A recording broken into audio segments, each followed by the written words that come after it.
नमस्कार मो सामुएल प्रिय दर्शक बंधु जीवंत आहार को पुनर्बार आपण मानक स्वागत करे। आसंतु प्रत्येक दिन भली आज मध्य पवित्र बाइबल जिसाय पुस्तक 29 पर्व 1 पदरु 14 पद पर्यंत पाठ करिबा। आजिर मूल प्रसंग जो माने चाली जाई अछंती।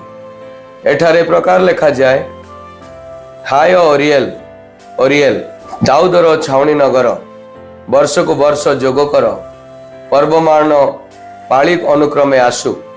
तेबे आंबे ओरिएल प्रति दुख घटाइबा, तहु शोक ओ विलाप हेब ओ ताहा आंब प्रति ओरिएल दाहस्थान तुल्य हेब। पुणी आंबे चतुर्दिगरे तुम्ब विरुद्धरे छाउनी स्थापन करिबा ओ गड़बंदी करी तुम्बको बेष्टन करिबा ओ तुम्ब प्रतिकूल रे अवरोधक उपाय प्रस्तुत करिबा। तैरे तुम्बे अवनत हेब ओ भूमिरु कथा कहिब ओ धूलिरु तुमर कथा क्षीण स्वरयुक्त हेब। आ भूतुड़ियार न्याय तुमर रब भूमिरु बाहरिब ओ धूलिरु तुम कथार फुसफुस शब्द उठिब। मात्र तुम शत्रुगणर लोकारण्य सूक्ष्म धूलिर न्याय हेब ओ भयंकर मानकर लोकारण्य उड़ीजिबा तुष परि हेब। एक निमिष हठात यह घटिब। सैन्याधिपति सदाप्रभु मेघ गर्जन ओ भूमिकंप ओ महाशब्द घूर्णिवायु ओ झड़ ओ ग्रासकारी अग्निशिखा सहित ताहार तत्व नेबे। पुणी सर्वगोष्ठी जो लोकारण्य ओरिएल विरुद्ध रे युद्ध करती, अर्थात जो माने ताहार ओ ताहार दृढ़ दुर्ग प्रतिकूल रे युद्ध करी ताहाको संकटापन्न करती, से समस्ते स्वप्न तुल्य रात्रिकालीन दर्शन तुल्य हेबे। आउ जेपरी क्षुदित लोक स्वप्न रे भोजन करुअछि बोली देखे, मात्र जाग्रत हेले तार प्राण शून्य थाए। अबा जेपरी तृषित लोक जलपान करुअछि बोली स्वप्न रे देखे, मात्र जाग्रत हेले देखे से दुर्बल थाए ओ ताहार प्राण तृषित थाए। सियोन पर्वतर प्रतिकूल रे युद्धकारी सर्वगोष्ठी लोकारण्य सेपरी हेबे। तुमे माने स्थगित ओ चमकृत हुओ, आमोद करी अंध हुओ। सेमाने मत अछंती, मात्र द्राक्षारस रे नुहे। सेमाने टळटळ हुअंती, मात्र सुरापान रे नुहे। कारण सदाप्रभु तुमान को परे घोर निद्राजनक आत्मा ढाली अछंती ओ तुमान को भविष्यत वक्तागण रूप चक्षु मुद्रित करी अछंती ओ दर्शक गण स्वरूप तुमानकर मस्तक से आच्छादित करी अछंती। पुणी जावतीय दर्शन तुमान को प्रति मुद्रांक बध पुस्तकर वाक्य तुल्य होई अछि। कई शिक्षित लोक को ताहा देई अनुग्रह करिया पाठकर कहले, से कहे यह मुद्रांक बध, एणु मु पाठ करि न पारे। आउ सेही पुस्तक अशिक्षित लोक को देई अनुग्रह करिया पाठकर कहले, से कहे मु शिक्षित लोक नुहे। आउरी प्रभु कहले, ए लोक माने आंबर निकटवर्ती हुअंती ओ सेमाने अपना अपना मुखरे ओ अष्टाधर रे आंबर सम्मान करंती, मात्र सेमाने अपना अपना अंतकरण आंब ठारू दूर रे रखी अछंती ओ आंब विषयक सेमानकर जो भय ता मनुष्य ठारू शिक्षित आज्ञा अटे। ए तो देख आंबे एई लोक मानक मध्यरे एक अद्भुत कर्म, अर्थात अद्भुत ओ आश्चर्य कर्म करिबा।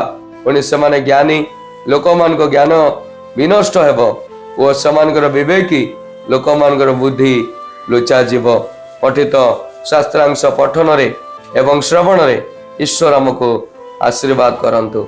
आसंतु मोर प्रिय माने पठित शास्त्रांश को बुझिबा निमंते चेष्टा करू।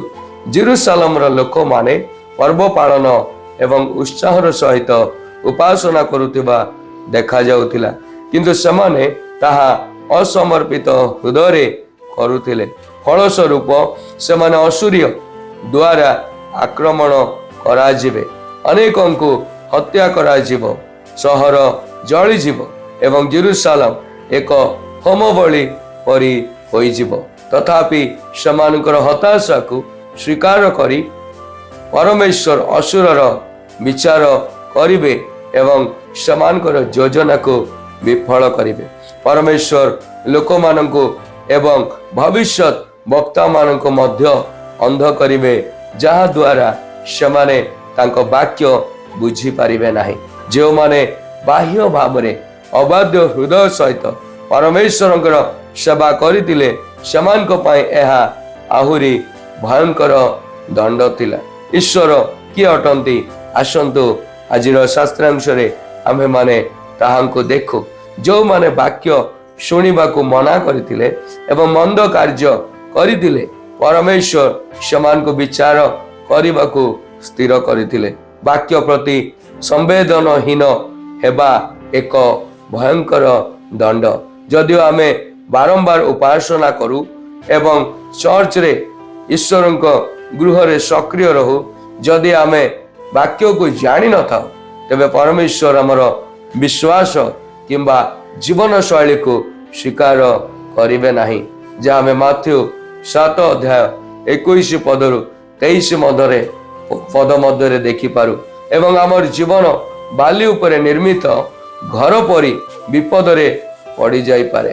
ମାଥ୍ୟୁ 7 ତାର 24ରୁ 27 ପଦ ଅନୁସାରେ ବହୁତ ବିଳମ୍ବ ହେବା ପୂର୍ବରୁ ଆସନ୍ତୁ ଆମେ ଆମର କାନ ଏବଂ ଆଖିକୁ କେବଳ ବାକ୍ୟ ଉପରେ କୈନ୍ଦ୍ରିକ କରି ବଢି ଚାଲିବା ଏବଂ ଅଗ୍ରସର ହେବା ଉଚିତ। ଈଶ୍ୱର ଏହି ଶାସ୍ତ୍ରାଂଶରୁ ଆମମାନଙ୍କୁ କ'ଣ ଶିଖାନ୍ତି, ଆମେମାନେ ତାହା ଶିଖିବା ପାଇଁ ଚେଷ୍ଟା କରୁ ଏବଂ ତାହା ଦ୍ୱାରା ଉପକୃତ ହୋଇ ଆଶୀର୍ବାଦ ପ୍ରାପ୍ତ ହେଉ। ମୋର ପ୍ରିୟମାନେ, ପଦ 13 ଅନୁସାରେ ଆମେ ସୁଖ ପକ୍ଷୀ ପରି ଶୁଣୁଥିବା କଥା ଗୁଡ଼ିକୁ ନିର୍ବୋଧ ଭାବରେ ପୁନରାବୃତ୍ତି କରିବା ପରିବର୍ତ୍ତେ ଆମକୁ ଆମ ସମ୍ପୂର୍ଣ୍ଣ ହୃଦୟ ସହିତ ପରମେଶ୍ୱରଙ୍କ ନିକଟରେ ଆନ୍ତରିକ ଭାବରେ ସ୍ୱୀକାର କରିବାକୁ ପଡ଼ିବ। ଲୋକମାନେ ମଧ୍ୟ ଆନ୍ତରିକ ଶବ୍ଦ ଏବଂ କଠୋର କେବଳ ସେବା ମଧ୍ୟରେ ପାର୍ଥକ୍ୟ ଜାଣିପାରିବେ। ତେଣୁ ଆମେ କିପରି କେବଳ ଖାଲି ଶବ୍ଦରେ ପରମେଶ୍ୱରଙ୍କୁ ଖୁସି ନ କରି ଆସନ୍ତୁ ଆମେମାନେ ପ୍ରାର୍ଥନା ଏବଂ ସ୍ୱୀକାରୋକ୍ତିର ସହିତ ଆନ୍ତରିକତା ଉପରେ ଚିନ୍ତନ କରି ଆଗକୁ ବୃଦ୍ଧି ପାଇବା। ଈଶ୍ୱର ଆଜିର ଧ୍ୟାନରେ ଆମ ପ୍ରତ୍ୟେକଙ୍କୁ ଆଶୀର୍ବାଦ କରନ୍ତୁ। ଆସନ୍ତୁ ମାନେ ପ୍ରାର୍ଥନା କରିବା। ହେ ପ୍ରଭୁ, କେବଳ ମୁଖରେ ତୁମକୁ ପ୍ରେମ ନ କରି ଅନ୍ତର ସହ କାର୍ଯ୍ୟର ସହ ଏବଂ ପ୍ରଭୁ ଏକ ଉଦାହରଣ ଅନ୍ୟମାନଙ୍କ ଠାରେ ପ୍ରଭୁ ଉତ୍ପାଦନ କରିବାରେ ଏବଂ ତୁମର ଆଗମନ ପର୍ଯ୍ୟନ୍ତ ଦୃଢ଼ତାର ସହ ସମ୍ପୂର୍ଣ୍ଣ ହୃଦୟ ଏବଂ ପ୍ରାଣ ସହ ତୁମକୁ ସେବା କରିବାରେ ସାହାଯ୍ୟ କରନ୍ତୁ। ପ୍ରଭୁ ଯୀଶୁଙ୍କ ମଧୁମ ନାମରେ ଏହି ପ୍ରାର୍ଥନା ଉତ୍ସର୍ଗ କଲୁ। ଆମେନ୍।